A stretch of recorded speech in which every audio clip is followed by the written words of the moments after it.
जी, अस्सलाम वालेकुम. My name is Dr. Mahir Ibrahim and I am Assistant Professor of Medicine. So today our topic of discussion is hypertension, all right? Right. So it's a very important topic and you all can hear me? Can you all hear me? Can someone confirm that all of you can hear me? मेरी आवाज़ आ रही है आप लोगों को? Okay, thank you, Fiza. Thank you. So, hypertension is a very important topic and ये आपकी जितनी भी क्लिनिकल कैरियर है उसमें आपको हाइपरटेंशन के साथ बहुत ज़्यादा ताल्लुक होगा, इसलिए आपने बहुत गौर से इसकी बेसिक्स को और इसकी इंट्रिकेसीज को समझना है. Right. So what is hypertension? Basically, hypertension is another name for high blood pressure. It is the pressure inside our arteries. It's called the hypertension, all right? So if it is more than 135 by 80, we call it hypertension. ऊपर वाला जो line के ऊपर है वो systolic blood pressure होता है, नीचे डायस्टोलिक होता है, ठीक है? तो यहाँ पर एक चीज़ दिखाई गई है कि ये नॉर्मल बंदे की ब्लड वेसल है और ये अगर आप देखें इसका डायमीटर इतना बड़ा है. प्री हाइपरटेंशन कहते हैं वो केसेस या वो लोग जो हाइपरटेंशन की कैटेगरी में तो नहीं आते लेकिन उनकी जो रीडिंग्स हैं वो दरमियान में है कि हाइपरटेंशन भी नहीं है बट नॉर्मल भी नहीं है. सो उनकी भी नैरोइंग होती है लेकिन इतनी होती है, ठीक है, नॉर्मल से कम है. जबकि हाइपरटेंसिव में आप देखें कि ये आर्टरीज जो हैं इसकी नैरोइंग बहुत ज़्यादा होगी. सो ये हम आगे डिस्कस करेंगे कि क्यों नैरोइंग होती है. सो अच्छा, अब रिस्क फैक्टर क्या होते हैं? ऐसे लोग जिनमें कि कार्डियोवैस्कुलर डिजीज़ है, फॉर एग्जांपल किसी को स्ट्रोक है, किसी को पेरिफेरल वैस्कुलर डिजीज़ है, सो कार्डियक प्रॉब्लम है किसी को, सो all of these patients are at risk of developing hypertension, all right? फिर डायबिटिक्स हैं, जिन लोगों को शुगर होती है, या क्रॉनिक किडनी डिजीज़ वाले पेशेंट हैं. अच्छा, सेंट्रल ओबेसिटी, ऐसे पेशेंट जिनके के जो सेंट्रल पार्ट है उधर ज़्यादा फैट डिपॉजिट होती है, मतलब इसमें आपके जो वेस्ट है दैट इज़ वेरी इंपॉर्टेंट. यहाँ पर concept hip waist hip ratio का होता है, ठीक है, कि आप अपनी वेस्ट मेजर करते हैं, आप अपनी हिप मेजर करते हैं. सो नॉर्मली जो हिप की मेजरमेंट है वो ज़्यादा होनी चाहिए वेस्ट से. तो अगर इसका उल्टा होता है तो you are at risk of developing hypertension, alright? Hypercholesterolaemia इन जो लोग जिनके के कोलेस्ट्रोल, खास तौर पे जो बैड कोलेस्ट्रोल्स हैं जिसमें कि ट्राइग्लिसराइड है, कोलेस्ट्रोल है, एलडीएल कोलेस्ट्रोल है, ये ज़्यादा अगर हों सो ये पेशेंट भी इनको 24% रिस्क होता है कि ये they will develop hypertension. Hyperglycaemia ऐसे लोग जो कि ओवरटली डायबिटिक नहीं है लेकिन शुगर उनका बढ़ा हुआ है, so they can have hypertension. Smoking जो लोग करते हैं उनमें हाइपरटेंशन का रिस्क बढ़ जाता है. अगर बहुत ज़्यादा सॉल्टी डाइट्स खाने के शौकीन है तो फिर भी हाइपरटेंशन हो सकती है. हैवी अल्कोहल इनटेक जो है वो एंड फिजिकली इनएक्टिव हैं, कोई बैठे रहते हैं, हर वक्त एक्सरसाइज नहीं करते हैं, so that can cause the hypertension. Stress जो है it is also one of the contributing factor. जो परसिस्टेंट स्ट्रेस जिसे हम कहते हैं कि परसिस्टेंटली बंदा अगर स्ट्रेस में है सो वो भी हाइपरटेंशन डेवलप हो सकती है. अच्छा, अब पैथोजेनेसिस में क्या होता है कि ये जितने भी अच्छा, इसमें जेनेटिक फैक्टर्स बहुत इंपॉर्टेंट है. ये मैं आपको बताऊंगा कि जो अफ्रीकन अमेरिकन हैं या जापानीज़ हैं उनमें हाइपरटेंशन का बहुत ज़्यादा इंसिडेंस है और ये जेनेटिक फैक्टर्स जो हैं इसमें रोल प्ले करते हैं. सो जेनेटिक और एनवायरमेंटल फैक्टर मिल के ये तीन पैथोलॉजिकल प्रोसेसेस कॉज करते हैं, जिसमें कि सोडियम होम्योस्टेसिस जो है, यानी किडनी जो है वो सोडियम प्रॉपरली डिस्पोज ऑफ नहीं कर सकता, डिफेक्ट आ जाता है इसमें. फिर फंक्शनल वेजो कंस्ट्रक्शन होती है और तीसरी चीज़ है कि वेस्कुलर स्मूथ मसल और ग्रोथ और इसके स्ट्रक्चर इसमें डिफेक्ट आ जाता है. सो इन तीनों से क्या क्या होता है कि जब सोडियम ज़्यादा होगा तो सोडियम कि एक्सक्रीशन कम होगी, सोडियम अपने साथ वाटर भी लेकर आता है, तो फिर सोडियम वाटर रिटेंशन ज़्यादा होगी, जिसकी वजह से extra cellular fluid, plasma volume बढ़ेगा, तो प्लाज्मा वॉल्यूम बनेगा, कार्डिक आउटपुट जो है वो बढ़ जाएगा।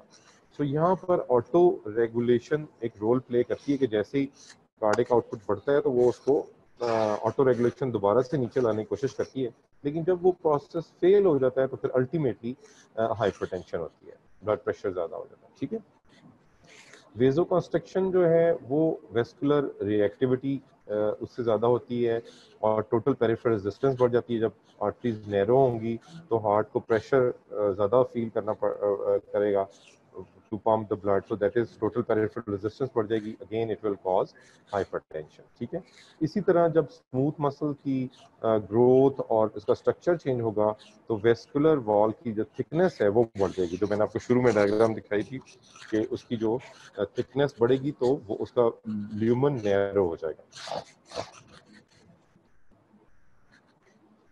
अब क्लासिफिकेशन ब्लड प्रेशर की, मेजर जो क्लासिफिकेशन है वो आइसोलेटेड सिस्टोलिक हाइपरटेंशन।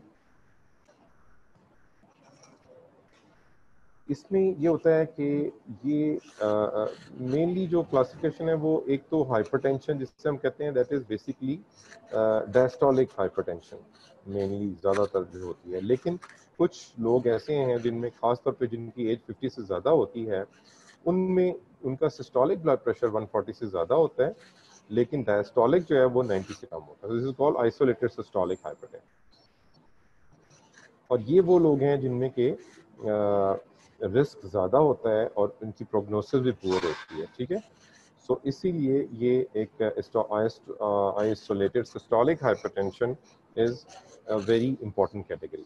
फिर वाइट कोट हाइपरटेंशन ये होती है कि वो लोग जो हैं उनका ब्लड प्रेशर अगर आप घर पे मेजर करें, यानी होम मॉनिटरिंग या एम्बुलेटरी ब्लड प्रेशर मॉनिटरिंग एक होती है।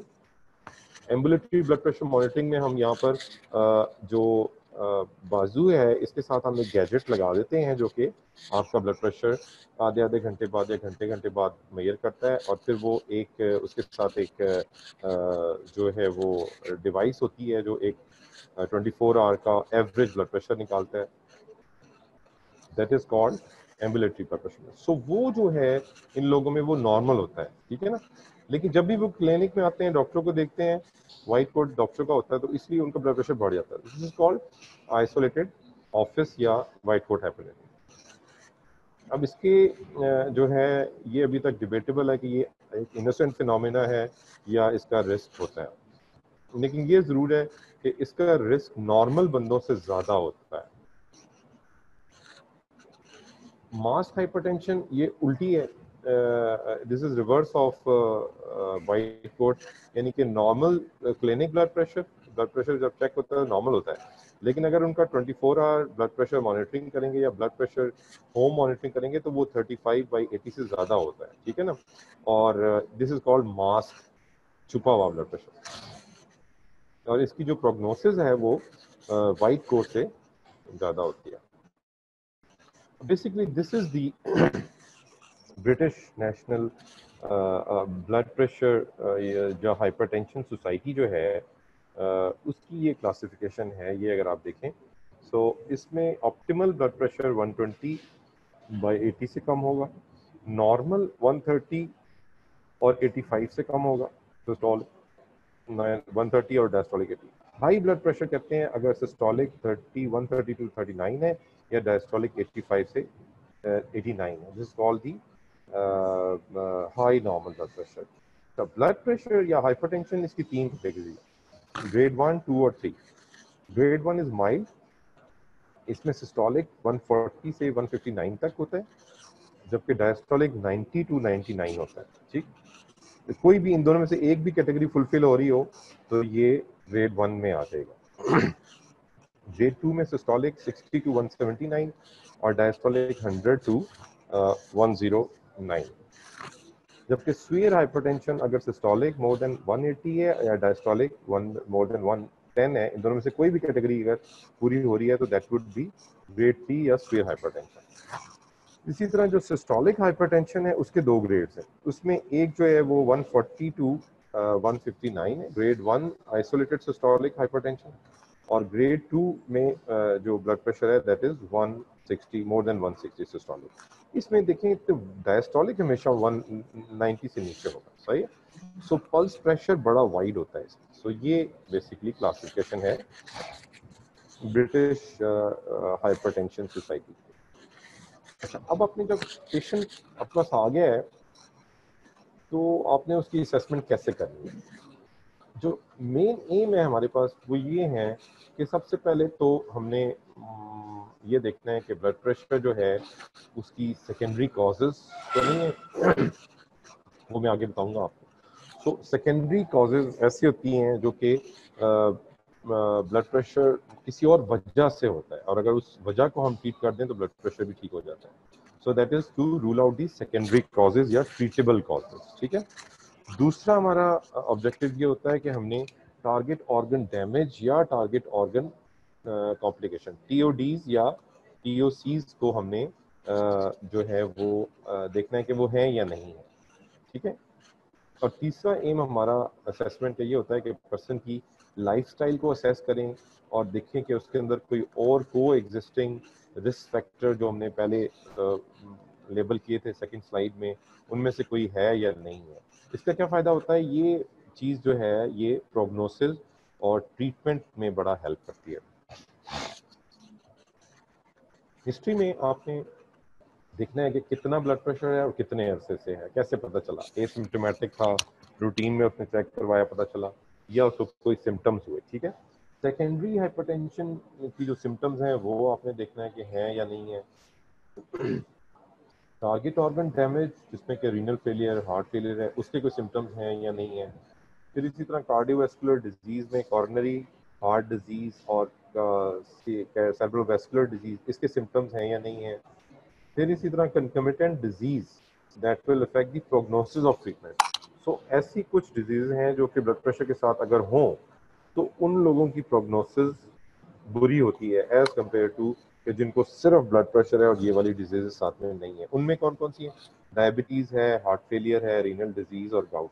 ये चार चीजें हैं, ये अगर साथ में हो तो ब्लड प्रेशर का जो प्रोग्नोसिस है वो अच्छा नहीं होता, राइट। फिर फैमिली हिस्ट्री हमने देखनी है हाइपरटेंशन की, coronary heart disease, stroke, diabetes, hypertension, renal disease या हाइपरलिपिडीमिया। सबसे इम्पोर्टेंट चीज़ ये है कि ब्लड प्रेशर लेना कैसे, बहुत इंपॉर्टेंट है, क्योंकि ब्लड प्रेशर एक ऐसी बीमारी है जो कि जब एक दफ़ा डायग्नोज हो जाता है तो इनवेरिएबली लाइफ लॉन्ग पेशेंट को उसकी ट्रीटमेंट लेनी होती है, ठीक है। इसलिए आपने बहुत श्योर होना है कि हाँ जी उसको ब्लड प्रेशर की बीमारी है, या कि अच्छा कुछ हमारी लाइफ में ऐसी चीज़ें होती हैं जैसे कभी हो गया, कोई आपकी नींद पूरी नहीं हुई है, या कोई और आपने कैफीन चाय पी हुई है, या कोई स्मोकिंग की हुई है, या और कोई दवाई ऐसी खाई हुई है जो ब्लड प्रेशर को बढ़ाती है।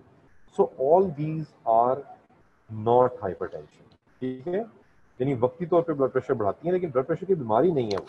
ब्लड प्रेशर हम उस बंदे को कहते हैं जो कि बिल्कुल रिलैक्स कंडीशन में बैठा हुआ है, ठीक है जी, और फिर उसका ब्लड प्रेशर चेक किया तो वो जो लेवल्स हमने बताए हैं उस लेवल्स में अगर वो आता है तो that is the blood pressure की बीमारी। ओके, ये याद रखना है।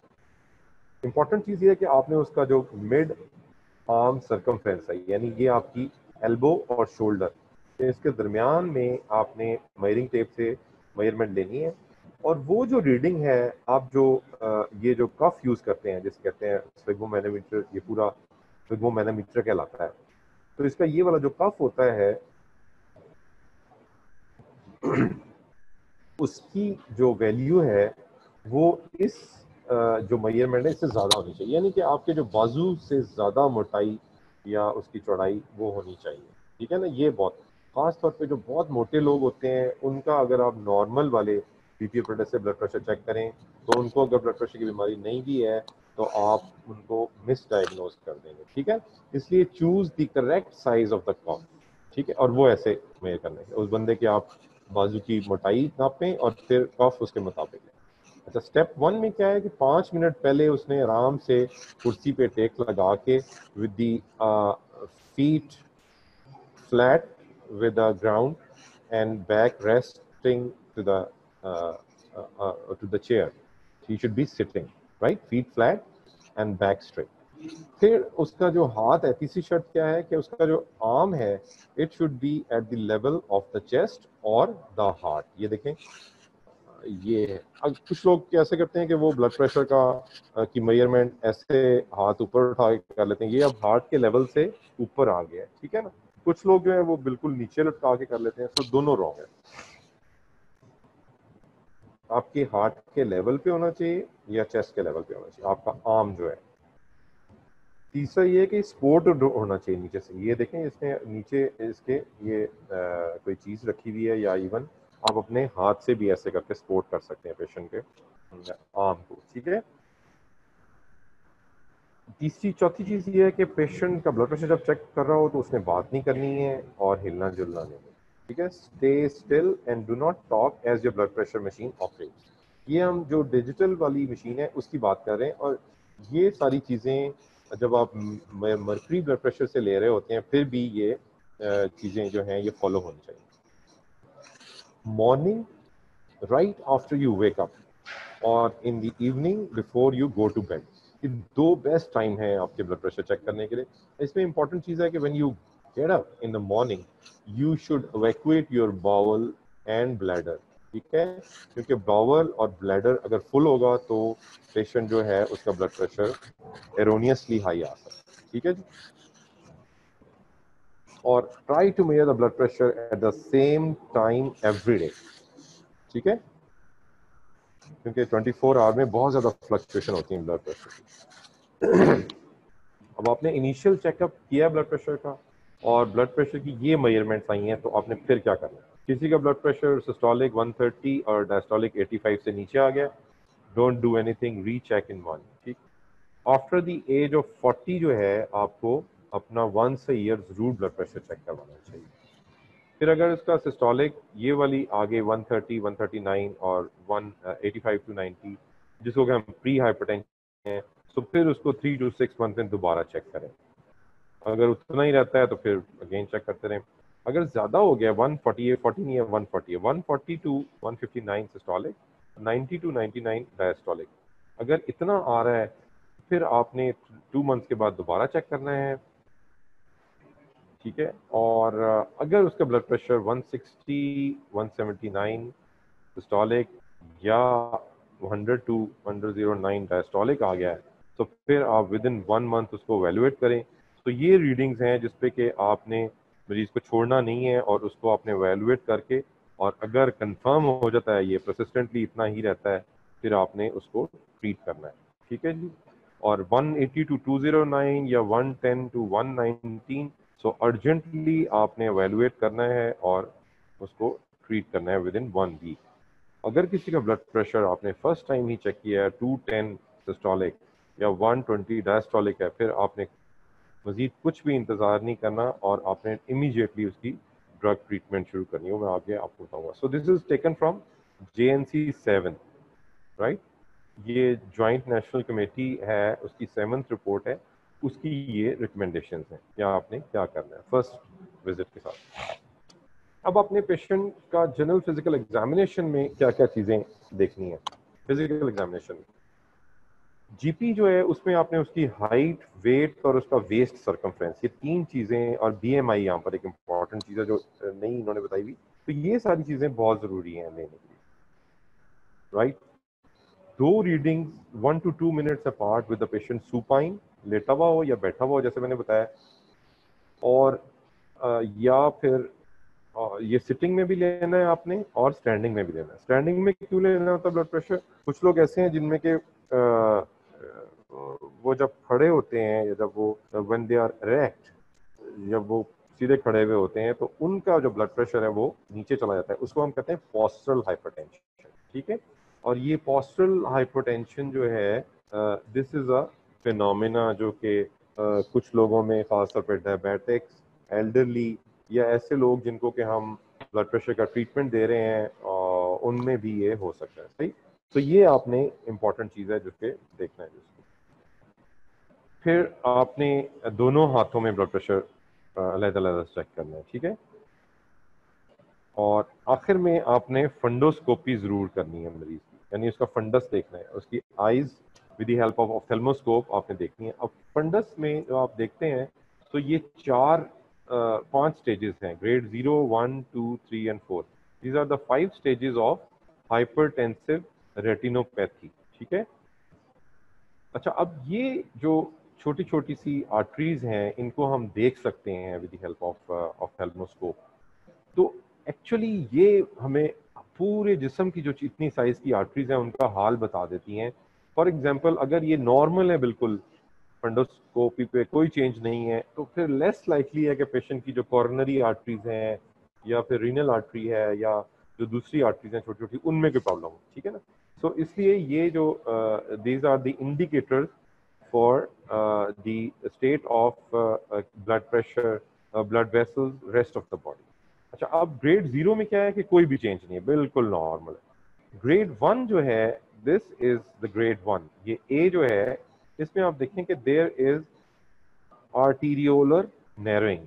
ये आप देखेंगे ये जो जिसमें आपको डार्क ब्लड नजर आ रहा है, ठीक है, these are the veins.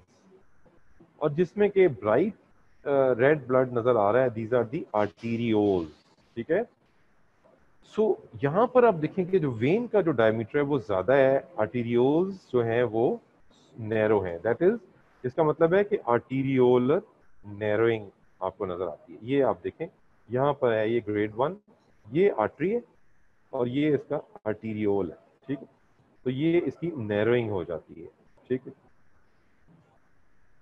This is a normal structure.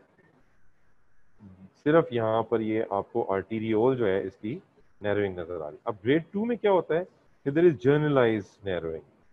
ये आप देखें सारी यहाँ पर जो आर्टीरियोल्स आपको नजर आ रहे थे, ये यहाँ पर और भी ज्यादा नैरो हो गए हैं, बहुत कम हो गए हैं। इसका मतलब है कि there is generalised narrowing plus focal constriction. यहाँ पर अगर आप देखें सो ये जो जो कैपिलरीज हैं इनकी फोकल नैरोइंग भी होती है, आर्टीरियोल्स की और कैपिलरीज की नैरोइंग होती है। ग्रेड 3 में क्या होता है कि ये दोनों चेंजेस तो होती होती हैं, प्लस उसमें हेमरेजेस और एक्सुडेट्स होते हैं। ये ग्रेड 3 है। इसमें अगर आप देखें तो ये आपको ये छोटे छोटे से जो वाइट कलर के पैचेस नजर आ रहे हैं, दीज आर दी एक्सुडेट्स। ठीक है। और इसी तरह ये अगर आप दो जगह देखें, यहाँ पर आपको डॉट हेमरेजेस नजर आ रहे हैं। ठीक है। सो ये this is the grade 3 changes. अब इन तीनों में अगर आप देखें तो आपको ये ऑप्टिक डिस्क है, आपकी ऑप्टिक डिस्क के मार्जिन बड़े क्लियर कट नजर आ रहे हैं। ठीक है। अभी तक ऑप्टिक डिस्क के मार्जिन बड़े क्लियर कट, लेकिन यहाँ पर अगर आप देखें ग्रेड 4 में, तो यहाँ पर जो ऑप्टिक डिस्क है उसकी जो क्लियरेंस है या उसके जो मार्जिन हैं वो ब्लर हो गए हैं, गायब हो गए हैं वो। तो दे दिस इज दी पेपिलोडीमा या ऑप्टिक डिस्क एडीमा। यहाँ पर भी वो चीज दिखाई गई है।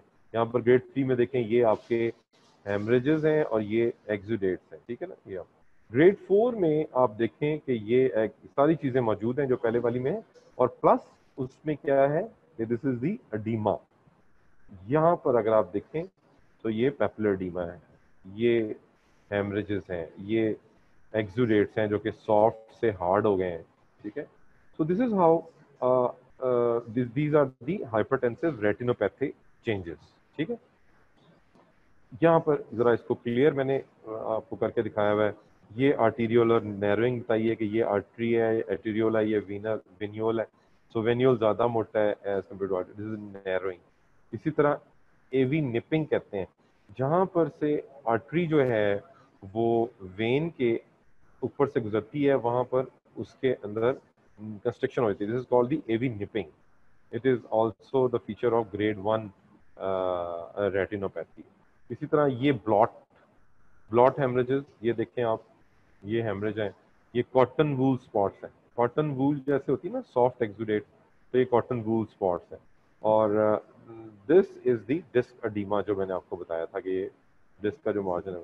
कॉपर वायरिंग क्या होती है कि ये आपकी जो आर्ट्रियोल्स हैं वो अगर आप देखें तो अंदर से बिल्कुल क्लियर हैं और बाहर से उसकी जो लाइनिंग है वो नजर आ रही है। This is called the copper wiring या सिल्वर वायरिंग इसको हम कहते हैं। It is again the feature of grade 1 और ये हार्ड एक्सुडेट्स हैं जो कि बने हुए हैं। तो दिस इज दी आपका जो फिजिकल एग्जामिनेशन है उसमें आपने ये चीज़ें देखी। फिर आपने कैरोटिड ब्रूई सुननी है, एब्डोमिनल ब्रूई सुननी है। कैरोटिड ब्रूई आप क्यों सुनते हैं?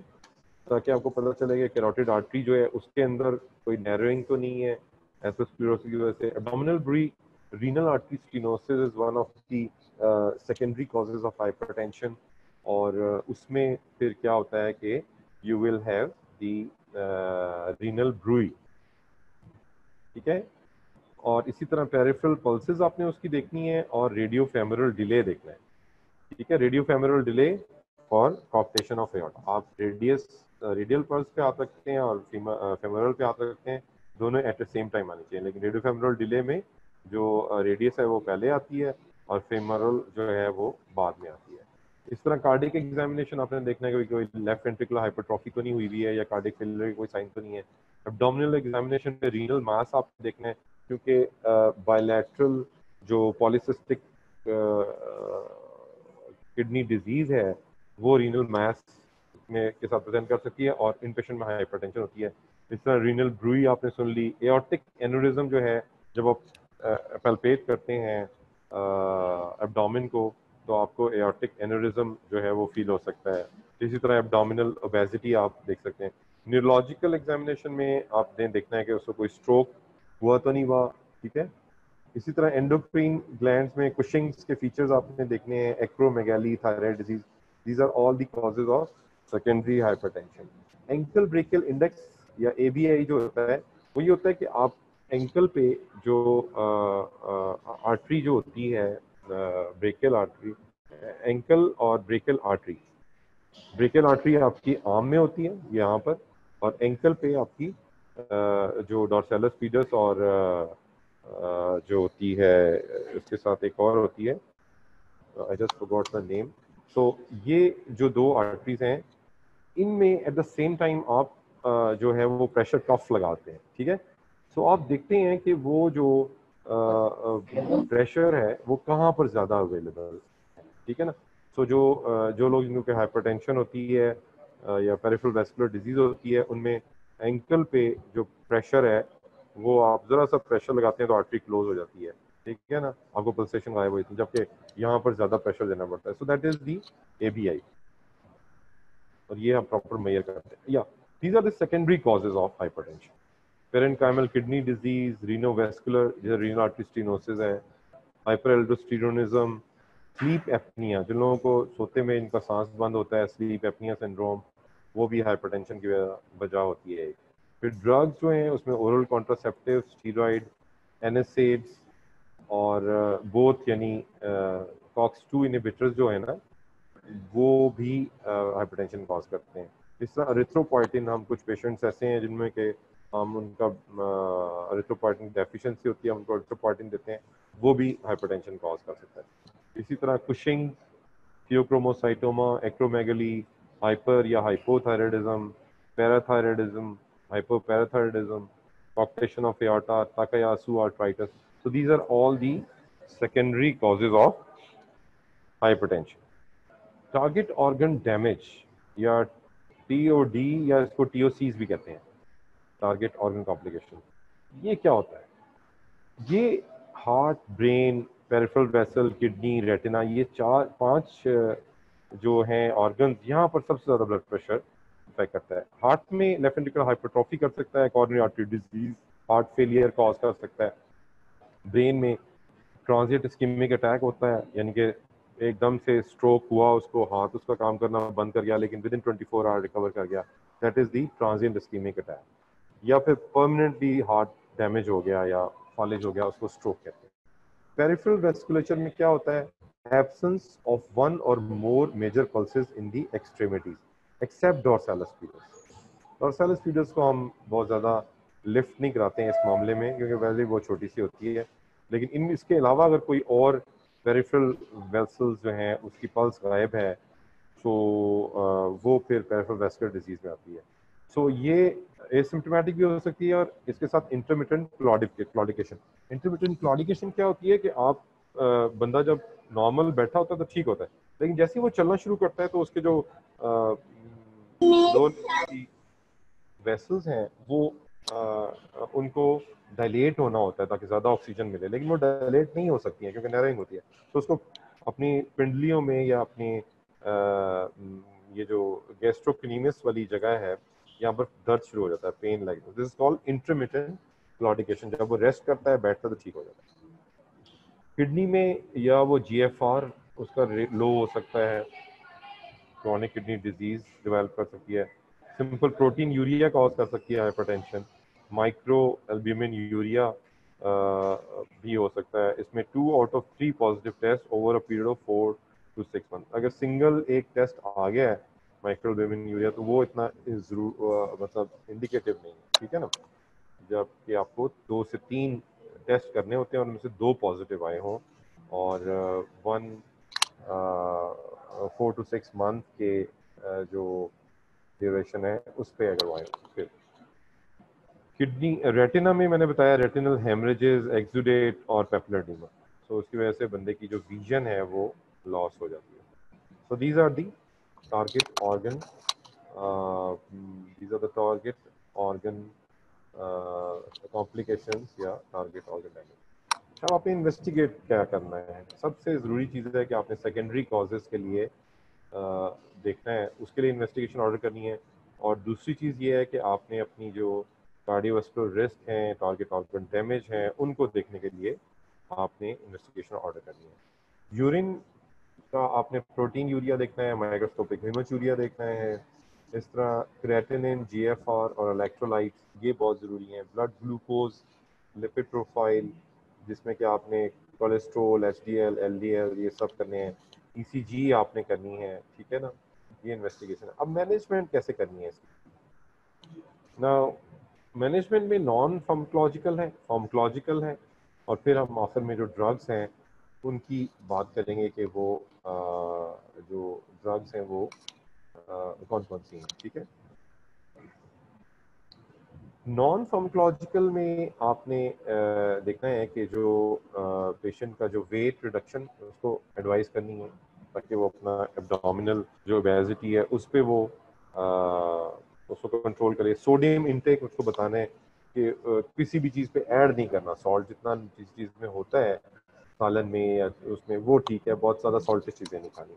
अल्कोहल कंजम्पशन के बारे में आपने उनको बताना है कि जो स्वीयर अल्कोहल कंजम्पशन है उससे हाइपरटेंशन हो जाती है, राइट। इस तरह regular physical activity, healthy eating, आपकी जो डाइट है वो हेल्दी होनी चाहिए। सेशन ऑफ स्मोकिंग, आपने सिगरेट छोड़ दें। रिलैक्सेशन थेरेपी, जो लोगों में एंजाइटी वगैरह है उसको आपको हेल्प आउट करना चाहिए योगा या डिफरेंट टेक्निक से। फिर डाइटरी पोटेशियम, पोटेशियम जो होता है वो बहुत ज़्यादा आपके फ्रूट्स में, जूसेस वगैरह में होता है। सो ये इसका आपने उनको बताना है। फार्माकोलॉजिकल में आपने ये इम्पोर्टेंट चीज़ है कि जो न्यूली डायग्नोज पेशेंट हैं उनको आपने angiotensin converting enzyme inhibitors, ARBs, calcium channel blockers, and diuretics. So these are the first line monotherapy. ठीक है ना। इनमें से कोई भी आप ले सकते हैं, लेकिन वो मैं आपको आगे बताऊंगा कि किस कैटेगरी में आपने क्या सिलेक्ट करना है। कुछ रिसेंट एनालिसिस में बीटा ब्लॉकर्स को भी फर्स्ट लाइन जो है वो उन्होंने वो किया है। यंगर पेशेंट इन पर्टिकुलर जिनमें के जो के एंजियोटेंसिव कन्वर्टिक एंजाइम या एआरबीज को रिस्पॉन्ड नहीं करते हैं या उनको टॉलरेट नहीं करते हैं, उनमें बीटा ब्लॉकर्स, या ख़ास तौर पे ऐसे लोग जिनमें के सिंपैथेटिक ड्राइव ज़्यादा है, जल्दी से टेंशन में आ जाते हैं, क्योंकि हमने बताया stress is another cause for hypertension, उनमें आप beta blockers. Women of the child bearing age, ठीक है, इनमें भी बीटा ब्लॉकर्स आप फर्स्ट लाइन के तौर पर। अब स्टेज 1 में मोनोथेरेपी में आप मिनिमम लो डोज से एक दवाई को शुरू करते हैं और 3 मंथ तक अगर उसका असर नहीं होता तो आपके पास ऑप्शन ये होती है कि आप उसकी या तो डोज बढ़ा सकते हैं या ड्रग चेंज क्लास चेंज कर सकते हैं, और या फिर उसमें एक सेकेंड ड्रग ऐड कर सकते हैं। स्टेज 2 में यूजुअली कॉम्बिनेशन थेरेपी देते हैं। और अच्छा, इसके अलावा सिंगल पिल कॉम्बिनेशंस जो हैं जिसमें कि एक ही ड्रग के अंदर दो तीन पिल के अंदर दो तीन ड्रग्स होती हैं, वो बहुत ज़्यादा इफेक्टिव है, उससे पेशेंट की कंप्लायंस अच्छी हो जाती है। अब टारगेट क्या है आपके? लेस देन 80 पेशेंट की जो एज है उसके लिए आपका सिस्टोलिक 140 से नीचे है, डायस्टोलिक 90 से नीचे। आप जब ट्रीटमेंट दें तो ये कंट्रोल शो करता है कि ये कंट्रोल है। अगर ब्लड प्रेशर किसी का एज 80 से ज़्यादा है तो उसमें आपका जो उसका सिस्टोलिक है उसको 150 से नीचे रखना है और डायस्टोलिक 190 से।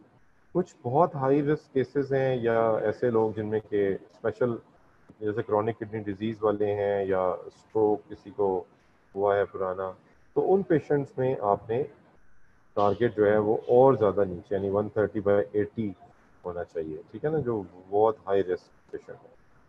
अगर ब्लड प्रेशर स्टिल 140/90 3 ड्रग्स के साथ भी आ रहा आता है तो फिर आपने सोचना होता है कि मरीज दवाई खा भी रहा है या नहीं खा रहा, नॉन एडहेरेंस तो नहीं है, या उसको वाइट कोड हाइपरटेंशन तो नहीं, घर पे ठीक होता है ब्लड प्रेशर, आता है तो स्ट्रेस की वजह से ज़्यादा होता है। और अगर ये दोनों चीज़ें नहीं हैं तो 3 ड्रग पे पेशेंट का ब्लड प्रेशर कंट्रोल नहीं होगा तो उसको हम कहते हैं कि ये रेजिस्टेंट हाइपरटेंशन, ठीक है।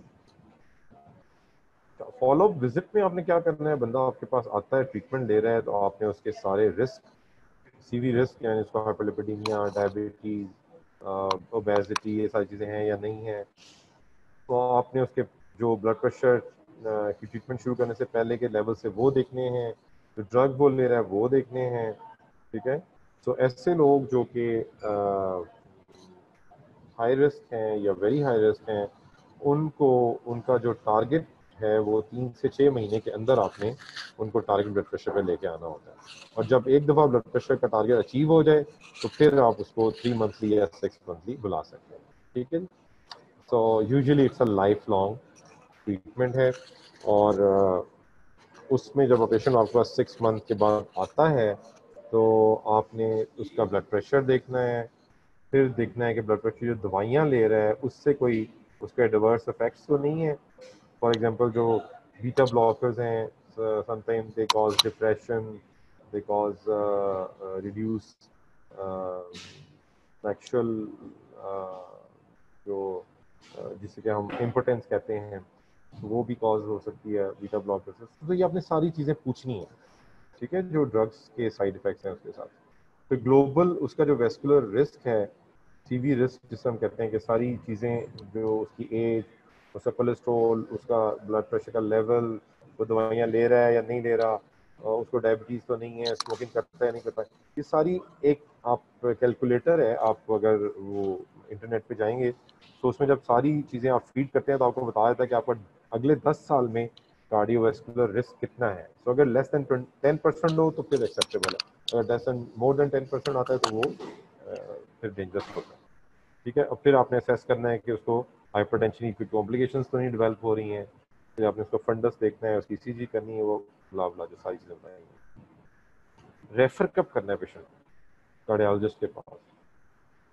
सीवियर हाइपरटेंशन या सेकेंडरी हाइपरटेंशन है या रिफ्रैक्टरी या रेजिस्टेंट हाइपरटेंशन, आपने 3 या 4 दवाइयाँ दे दी हैं, ब्लड प्रेशर कंट्रोल नहीं आ रहा, सेंड हिम टू कार्डियोलॉजिस्ट। इस तरह प्रेगनेंसी अगर किसी को है विद हाइपरटेंशन तो फिर भी आपको स्पेशलिस्ट एडवाइस लेनी होती है।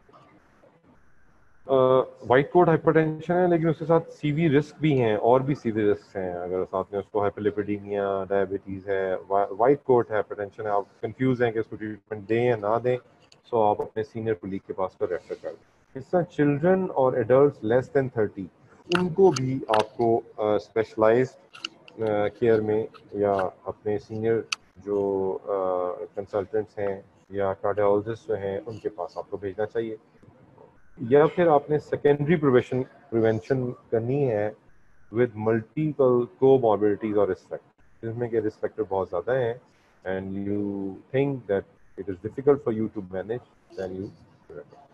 अच्छा, अब this is the diagram which shows the choice of anti hypertensive drug in concomitant disease.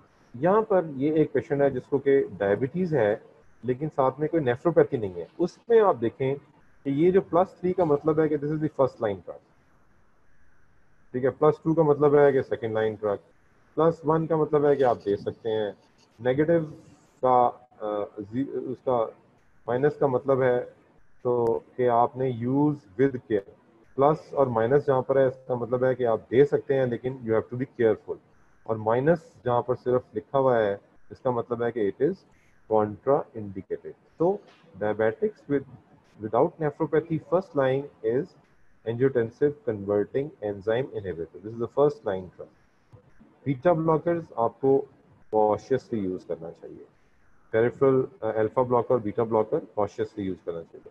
So ARBs and ACEs these are the first line drugs. उसमें से भी ये ACEs ज्यादा है।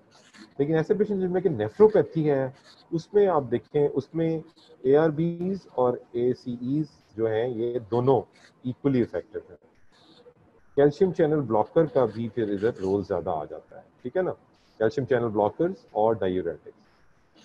लेकिन जो बीटा ब्लॉकर्स और अल्फा ब्लॉकर्स हैं वो आपको केयर से यूज करना चाहिए। गाउट वाले जो पेशेंट हैं उनमें first line drug is angiotensin receptor blockers, ठीक है।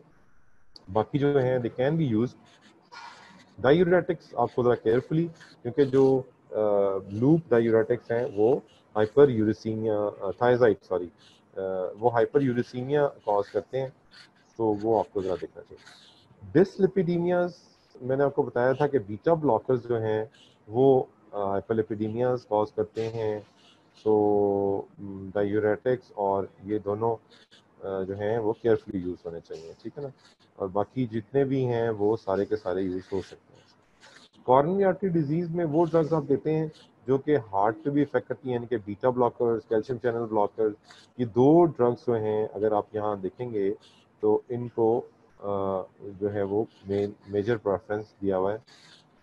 एंजियोटेंसिन कन्वर्टिंग एंजाइम इनहिबिटर्स, ये इसकी स्टडी हुई है कि ये जो है वेंट्रिकुलर रीमॉडलिंग में ये बहुत ज़्यादा हेल्प करते हैं। तो इसलिए ये तीन जो ड्रग्स हैं ये these are the top of the line in coronary artery disease, ठीक है। और चौथी ARBs थी, इन दोनों का ये है कि रीमॉडलिंग करते हैं। हार्ट फेलियर्स में अगेन वो डायूरेटिक्स जो हैं वो फर्स्ट ऑफ द लाइन आते हैं।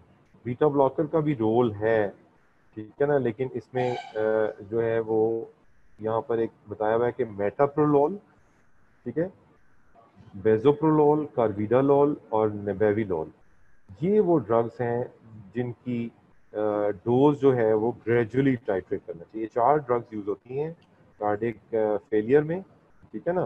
वैसे तो सारे बीटा ब्लॉकर जो है वो कार्डिक इनहिबिशन करते हैं, लेकिन ये ड्रग्स हैं इनके ट्रायल हुए हैं कि इनके जो फायदे ज़्यादा हैं एज कम्पेयर टू नुकसान। तो ये आपने बीटा ब्लॉकर्स का है वो आपने देखा है, ठीक है।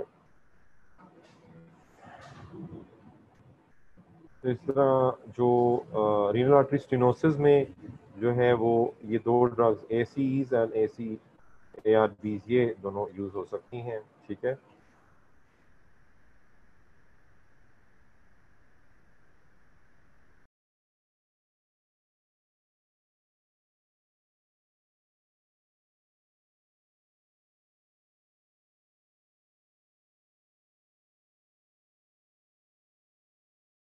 फिर ये जो है they can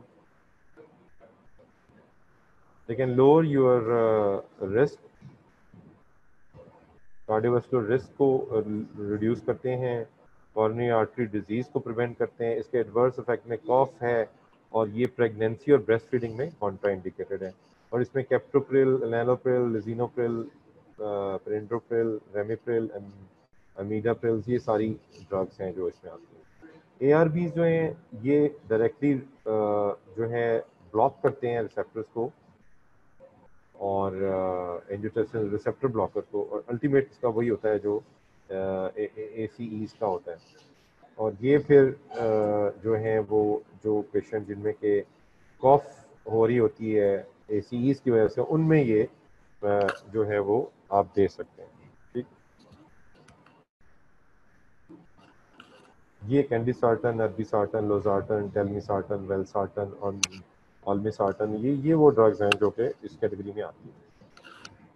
calcium channel blocker vasodilation करते हैं, किडनी डैमेज को प्रिवेंट करते हैं, और इसमें जो फर्स्ट लाइन के तौर पे आप इसको यूज़ कर सकते हैं फॉर हाइपरटेंसिव पेशेंट। इसमें एमलोडापिन, फेलोडापिन, इजार्डापिन, लरकेंडापिन, निफेडापिन, ये सारी जो हैं ये आती हैं। इस तरह डेल्टायाजिम, वेरापामिल, ये जो हैं ये भी आपकी कैल्शियम चैनल ब्लॉकर्स में ही आती हैं। नेक्स्ट इज द डायूरेटिक्स, और इसमें जो थायजाइड डायूरेटिक हैं वो अलोन या in combination to other drugs आप यूज़ करते हैं, और दे वर्क वाया नेट्री यूरेसिस, यानी कि सोडियम जो है उसकी एक्सक्रीशन करवाते हैं, जिसकी वजह से एक्स्ट्रासेलुलर फ्लूइड कम होता है, कार्डिक आउटपुट कम होता है, और अल्टीमेटली ब्लड प्रेशर कंट्रोल हो जाता है। और इसमें हाइड्रोक्लोरथायाजाइड है और क्लोरथैलाडोन या इंडापामाइड है। ये दो जो ड्रग्स हैं वो तीन ड्रग्स, हाइड्रोक्लोरथायाजाइड और एमिलोराइड और इंडापामाइड, ये तीन ड्रग्स हैं जो कि डायूरेटिक कैटेगरी में आते हैं। बीटा ब्लॉकर जो हैं ये एफर्ट एंजाइना या किसी को टैकीरिथमियाज हैं या एमआई है, उनमें ये ज़्यादा इम्पॉर्टेंट है इसका रोल, और कार्डियोवास्कुलर मोर्टेलिटी को रिड्यूस करते हैं ये, ठीक है। इसकी एब्सोल्यूट कॉन्ट्राइंडिकेशन जो है वो अनकंट्रोल्ड अस्थमा है, क्योंकि ये बीटा ब्लॉकर्स होते हैं, तो बीटा रिसेप्टर लंग्स पे होते हैं, तो वो फिर जाके अस्थमा का अटैक कॉज कर सकते हैं। और ये इसके साइड इफेक्ट्स में डिस्लिपिडीमिया, हाइपोग्लाइसीमिया, मास्क कर देते हैं, यानी ऐसे पेशेंट जिनको डायबिटीज़ भी है, आपने अगर दिया है उनको हाइपोग्लाइसीमिया हुआ है, तो हाइपोग्लाइसीमिया के इफेक्ट जो है वो मास्क हो जाएंगे, ठीक है। ये बीटा ब्लॉकर्स हैं डिफरेंट, एटिनालोल, बिसोप्रोलोल, मेटाप्रोलोल वगैरह। So this is the nice guidelines for the management of hypertension. 2020 की गाइडलाइंस हैं ये, और इसमें अगर पेशेंट 140/90 उसका ब्लड प्रेशर है, तो फिर उसको 5 साल बाद दोबारा बुलाएं, उसका ब्लड प्रेशर चेक करें। अगर उसका, या दूसरी चीज़ ये हो सकती है कि उसका आप होम मॉनिटरिंग करवाएं और 130/85 से नीचे है, तो फिर आप उसको 5 साल के बाद बुलाएं और आप उसको दोबारा चेक करें। इसी तरह 140, 92, 179, 119 अगर है, तो आपने उसको एम्बुलेटरी ब्लड प्रेशर मॉनिटरिंग या होम मॉनिटरिंग ऑफर करनी है, फिर उसकी इन्वेस्टिगेशन करनी है टारगेट ऑर्गन डैमेज के लिए, और उसका कार्डियोवास्कुलर रिस्क असेस करना है, ठीक है। अगर उसका घर पे आपने मॉनिटर किया, ब्लड प्रेशर 135, 85 या 149, 94 आता है, यानी स्टेज 1 हाइपरटेंशन है, तो आपने क्या करना है, अगर उसकी एज 80 से ज़्यादा है, तो आपने उसको लाइफस्टाइल और ड्रग ट्रीटमेंट ऑफर करनी है, और अगर 80 से कम है तो फिर टारगेट ऑर्गन डैमेज असेस करें और उसका कार्डियोवास्कुलर रिस्क भी देखें क्या है, फिर अल्टीमेटली आप उसको ट्रीटमेंट देते हैं। इस तरह अगर एज जो है वो लेस देन 60 है और उसका 10 ईयर जो कार्डियोवास्कुलर रिस्क है वो लेस देन 10% है, तो फिर आपने उसकी लाइफस्टाइल मॉडिफिकेशन और ट्रीटमेंट उसको ऑफर करनी है। और अगर किसी की एज लेस देन 40 है और स्टेज 1 हाइपरटेंशन है, सो आपने उसकी स्पेशलिस्ट एवेलुएशन फॉर सेकेंडरी, यानी कि this is called hypertension in young, तो सेकेंडरी कॉजेज के लिए रूल आउट करना है। अब ये है कि अगर किसी का ब्लड प्रेशर 180/120 से ज़्यादा है और होम मॉनिटरिंग पे उसका ब्लड प्रेशर 150, 95 से ज़्यादा है, तो फिर ये स्टेज 2 में आते हैं, और इन पेशेंट्स को आपने अकॉर्डिंगली मैनेज करना। ये हमने पहले डिस्कस कर लिया है कि किस एज ग्रुप में हमने क्या क्या चीज़ें लेनी है। स्वीयर हाइपरटेंशन हम कहते हैं कि अगर ब्लड प्रेशर 180 से ज़्यादा है सिस्टोलिक, या 110 से ज़्यादा है ब्लड प्रेशर, ये पेशेंट इन एसिम्प्टोमेटिक हो सकते हैं, फर्स्ट टाइम प्रेजेंट करेंगे, और या फिर वो कोई कॉम्प्लिकेशन के साथ प्रेजेंट कर सकते हैं। इसके नॉन स्पेसिफिक सिम्टम में हेडेक, डिजीनेस, लेथार्जी हो सकती है, या फिर एक्यूट टारगेट ऑर्गन डैमेज के साथ ये प्रेजेंट कर सकते हैं। एक्यूट हार्ट फेलियर में आएगा पेशेंट, कॉर्नरी सिंड्रोम एमआई के साथ आ सकता है, एक्यूट रीनल फेलियर में आ सकता है, डिसेक्टिंग एनेरिज्म ऑफ एओर्टा के साथ आ सकता है, सबरेक्नाइड हेमरेज, हाइपरटेंसिव एनकेफलोपैथी, और अगर फीमेल है, प्रेग्नेंट है, तो वो एक्लैम्शिया या प्री एक्लैम्शिया में आ सकती है। So this is how the severe hypertension presents. Hypertensive crisis जो है वो दो कैटेगरीज में आते हैं. One is hypertensive urgencies and other is hypertensive emergency. So urgency में और इमरजेंसी में जो फर्क है वो हमने देखना है कि वो क्या है. ठीक है. तो is a bit busy slide, लेकिन इसमें जो कॉमन कॉजेज हैं स्वेयर हाइपरटेंशन की वो ये है कि किसी को क्रोनिक रीनल फेलियर है, रीनोवैस्कुलर डिजीज है, एंडोक्राइन कॉज है, कुछ ड्रग्स हैं, कंजेनिटल कॉजेज में coarctation of aorta, polycystic kidney disease या एक्लेम्शिया, प्री एक्लेम्शिया. तो ये इसके इफेक्ट्स हैं जो कि ये कॉज कर सकता है. स्वेयर डिप्रेशन, सीजर्स, और इसमें आपने आईज में रेटिनल डिटैचमेंट, हेमरेज, इसी तरह left ventricular hypertensive, congestive cardiac failure और proteinuria, renal azotaemia. These are the damage which they cause. Emergency में अगर आप देखें तो ये आपकी this is the most important thing कि पेपिलर एडीमा जो है ये इन पेशेंट्स में डेवलप हो जाता है. This is the hypertensive emergency, one of the sign of hypertensive emergency. Specific treatment में आपने ब्लड प्रेशर को रिड्यूस करना है. प्रोवोकिंग एजेंट्स जो हैं उनको आपने उनको ट्रीट करना है. ठीक है ना जी. और इसमें इंपॉर्टेंट चीज़ ये है कि 25% reduction blood pressure over 24. Suddenly blood pressure को नीचे नहीं लेकर आना. ठीक है ना. आपने जितना उसका ब्लड प्रेशर था उसको 25% रिड्यूस करना है नेक्स्ट 24 आवर में, लेकिन 160/100 से नीचे नहीं लेकर जाना. ठीक है ना. ये एक इम्पॉर्टेंट चीज़ है. और आपने इसकी रीज़न ये है कि जब आप उसको नीचे लेकर जाते हैं बहुत ज़्यादा सडनली, तो फिर ब्रेन का इस्कीमिया हो सकता है और फिर ब्रेन जो है उसका डैमेज हो सकता है, उसको स्ट्रोक पेशेंट का हो सकता है.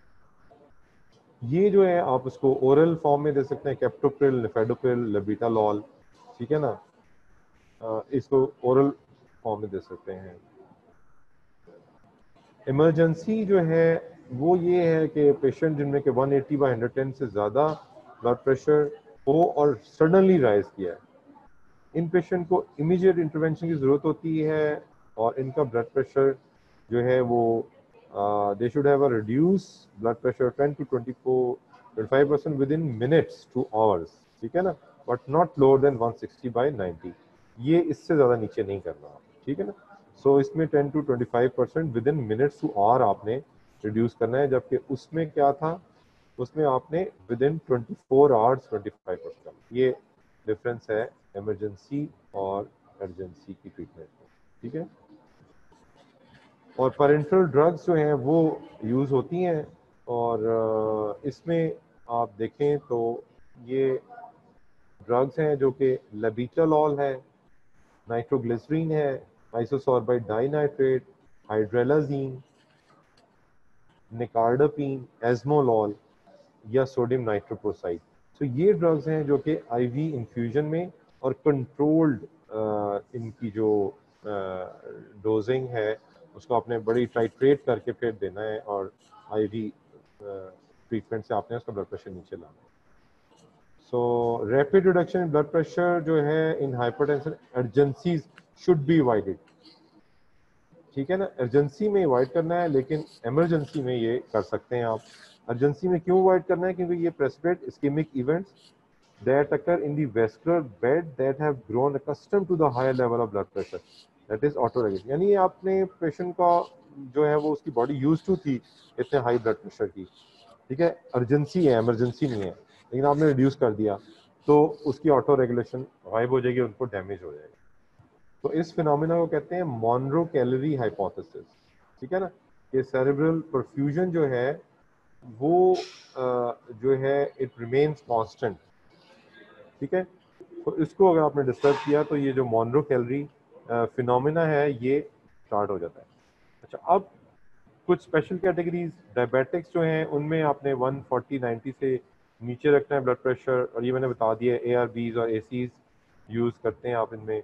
नॉन डायबिटिक CKD वाले जो पेशेंट हैं उनमें आपने ब्लड प्रेशर और प्रोटीन यूरिया को कंट्रोल करना होता है. और ये वो पेशेंट है जिनमें के 130/80 से नीचे आपने ब्लड प्रेशर रखना होता है. कॉरोनरी हार्ट डिजीज अगेन इसका जो टारगेट है वो 130/80 है ब्लड प्रेशर की. इस तरह हार्ट फेलियर जो है उसमें बीटा ब्लॉकर कंट्राइंडिकेटेड होते हैं, लेकिन एक्सेप्ट दीज 4 जो मैंने जिक्र किया पीछे, वो आप ले सकते हैं। एट्रियल फिब्रिलेशन में आप जो है वो यूजुअली जो है वो ARBs और एल्डरली पेशेंट जिनमें के जिनकी एज 75 से ज़्यादा है और वो एंटीकोगुलेशन पे भी हैं, उनमें ACEs और ARBs they reduce the mortality, ठीक है। और control, just to control the rate, verapamil और डेल्टाजिम शुड बी कंसिडर्ड, ठीक है। ये 2 चीज़ें हैं।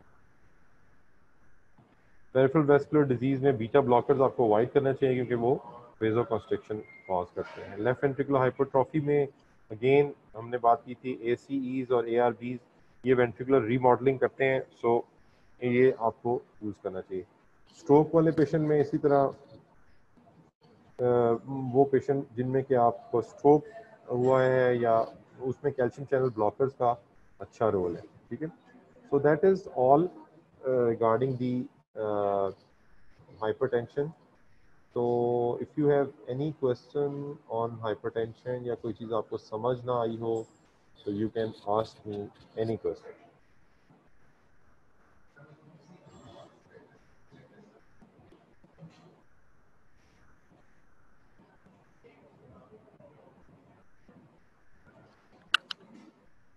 जी, any question?